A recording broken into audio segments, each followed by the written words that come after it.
তোলার পার্লামেন্ট হয়ে গেছে এবং এখানে শিক্ষিত লোকের সংখ্যা খুব কম। সংবিধান এরা অনেকে বুঝে না, সুতরাং দুই একজনে যেটা বলে সবাই মাথা নাড়ে। আমরা তো এমন কিছু চাচ্ছি না যেটা প্রধানমন্ত্রীর ক্ষমতা কমে যাবে, স্বরাষ্ট্রমন্ত্রীর ক্ষমতা কমে যাবে বা কোনো এমপির ক্ষমতা কমে যাবে। এখানে মুশকিল আছে। মুশকিল হলো এই নির্বাচনটা হয়েছে রিজওয়ানা মার্কার নির্বাচন।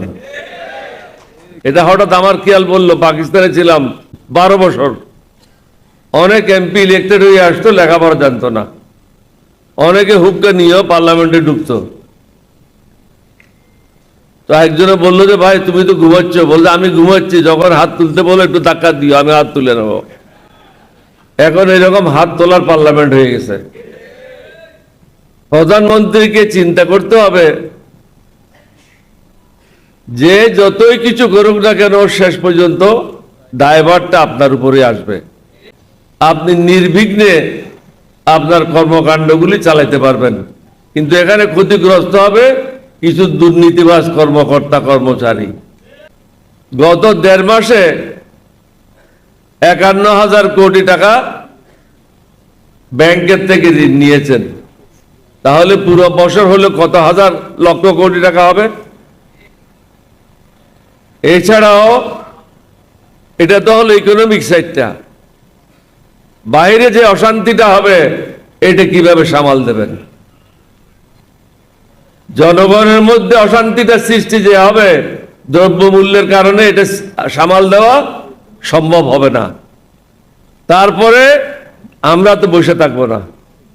আমরা কি বসে থাকবো? আঙ্গুল চুষবো? আমরা রাস্তায় নামবো। তাহলে কোনটা ঠেকাবেন?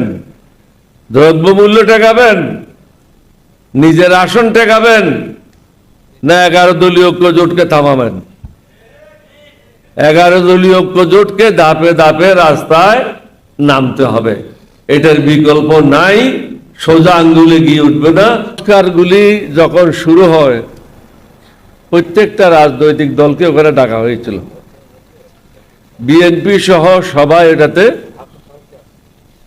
প্রায়গুলিতে ঐক্যমত হয়েছিল, কয়েকটাতে ডিসেন্ট দিয়েছিল। এখানে পরশ সাহেব বলে গেছেন, বিএনপির অনেক নেতা মাঠে যখন গেল তারা কি বলল? হ্যাঁ ভোটে ভোট দেবেন।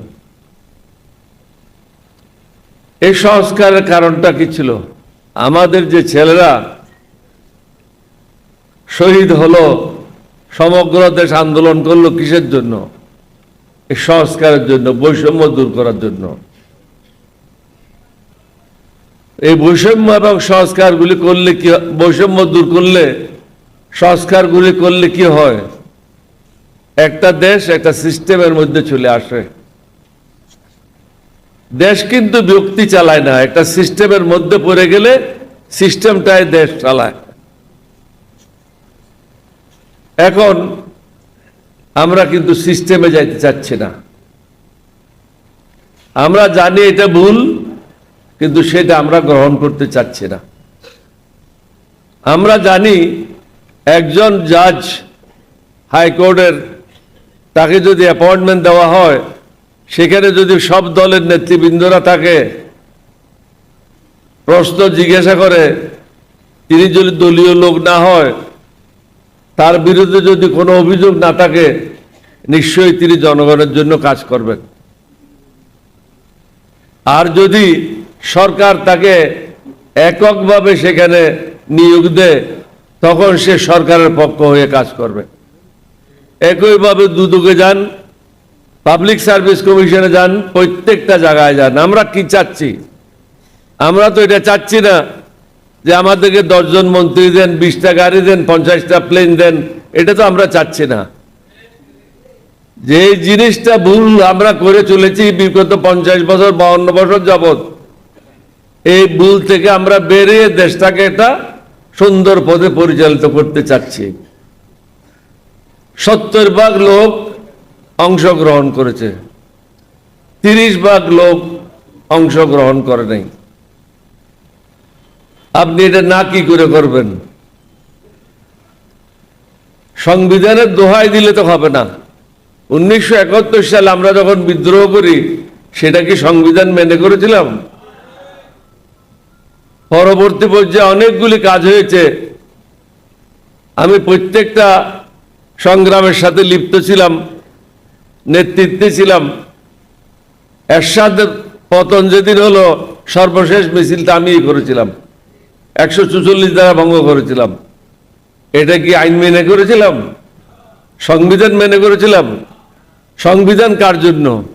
মানুষের উপকারের জন্য, মানুষকে কষ্ট দেওয়ার জন্য না। আমরা তো এমন কিছু চাচ্ছি না যেটা প্রধানমন্ত্রীর ক্ষমতা কমে যাবে, স্বরাষ্ট্রমন্ত্রীর ক্ষমতা কমে যাবে, বা কোনো এমপির ক্ষমতা কমে যাবে। এখানে মুশকিল আছে।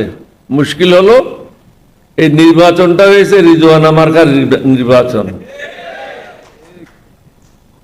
এবং এখানে শিক্ষিত লোকের সংখ্যা খুব কম। সংবিধান এরা অনেকে বুঝে না। সুতরাং দুই একজনে যেটা বলে সবাই মাথা নাড়ে। এটা হঠাৎ আমার খেয়াল বললো, পাকিস্তানে ছিলাম 50 বছর, 12 বছর। অনেক এমপি ইলেক্টেড হয়ে আসতো, লেখাপড়া জানতো না। অনেকে হুক্কা নিয়েও পার্লামেন্টে ঢুকতো। তো একজনে বললো যে ভাই তুমি তো ঘুমাচ্ছ। বলতে আমি ঘুমাচ্ছি, যখন হাত তুলতে বলো একটু ধাক্কা দিও, আমি হাত তুলে নেব। এখন এরকম হাত তোলার পার্লামেন্ট হয়ে গেছে। প্রধানমন্ত্রীকে চিন্তা করতে হবে যে যতই কিছু করুক না কেন, শেষ পর্যন্ত দায়ভারটা আপনার উপরে আসবে। এটার জন্য আপনি প্রস্তুত আছেন কিনা?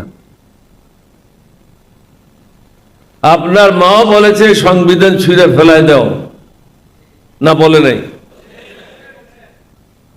আপনার যে মহাসচিব আছে তিনিও বলেছেন, আপনার দলের অনেকেই বলেছেন। কেন বলেছেন? এখানে অনেকগুলি বৈষম্য রয়েছে। এই বৈষম্য দূর করলে আপনি নির্বিঘ্নে আপনার কর্মকাণ্ডগুলি চালাতে পারবেন। কিন্তু এখানে ক্ষতিগ্রস্ত হবে কিছু দুর্নীতিবাজ কর্মকর্তা কর্মচারী, যারা আপনাদেরকে করতে দিচ্ছে না। এখন যদি আপনি এটা না করেন তাহলে কি হবে? এফেক্টটা কি হবে? গতকাল আপনারা দেখেছেন পাকিস্তানের আসিফ মুনির আর শাহবাজ শরীফ মনে করলো আলেকজান্ডারের মতো বিশ্ব জয় করে নেবে। আমেরিকা নিল, লোকটা আসলো। আসলে এটা তারা, আমেরিকার একটা পলিসি ছিল যে তারা হেরে যাচ্ছিল, 10-12 দিন সময় নিল আবার রিগ্রুপিং করার জন্য, প্রস্তুতি গ্রহণ করার জন্য। মনে করলো মন্দ কি, আমরাও আমাদের জিনিসগুলি গুছাই নিই। এটার এফেক্টটা কি হবে? It is a third world war একটা সূচনা। এটার যে সুদূর এটা আমাদের উপর এফেক্ট হবে। এখন আপনারা, আমি সাধারণ জিনিসের কথা বলি, মুরগির দাম 100 টাকা বৃদ্ধি পেয়েছে, যেটা কক, রেড কক বলে, ওটা 100 টাকা বৃদ্ধি পেয়েছে কেজি প্রতি। প্রত্যেকটা সবজির দাম বৃদ্ধি পেয়েছে, দ্রব্যমূল্যের দাম বৃদ্ধি পেয়েছে। মানুষের আয় তো বৃদ্ধি পায় নাই। 5-6 কিলোমিটার লম্বা একটা পেট্রোল পাম্পের সামনে দাঁড়ায় থাকতে হয়। যে লোকটা আগে মোটরসাইকেল দিয়ে জীবিকা নির্বাহ করত, সে এখন 2 বা 3টা ট্রিপের বেশি মারতে পারে না। বাকি সময় তাকে পেট্রোল পাম্পের সামনে দাঁড়ায় থাকতে হয়। সুতরাং ইকোনমিক ইম্প্যাক্টটা কি হবে, এই জিনিসটা আপনাকে বুঝতে হবে।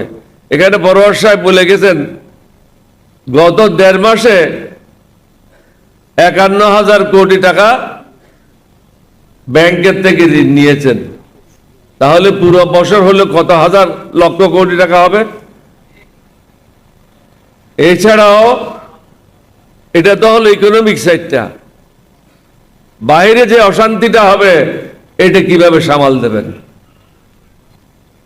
জনগণের মধ্যে অশান্তিটা সৃষ্টি যে হবে দ্রব্যমূল্যের কারণে, এটা সামাল দেওয়া সম্ভব হবে না। তারপরে আমরা তো বসে থাকবো না। আমরা কি বসে রাখবো? আঙ্গুল চুষবো? আমরা রাস্তায় নামবো। তাহলে কোনটা ঠেকাবেন? দ্রব্যমূল্য ঠেকাবেন, নিজের আসন ঠেকাবেন, না 11 দলীয় ঐক্য জোটকে থামাবেন? 11 দলীয় ঐক্য জোটকে ধাপে ধাপে রাস্তায় নামতে হবে, এটার বিকল্প নাই। সোজা আঙ্গুলে গিয়ে উঠবে না। আপনাদের সবাইকে ধন্যবাদ। বাংলাদেশ জিন্দাবাদ। আসসালামু আলাইকুম।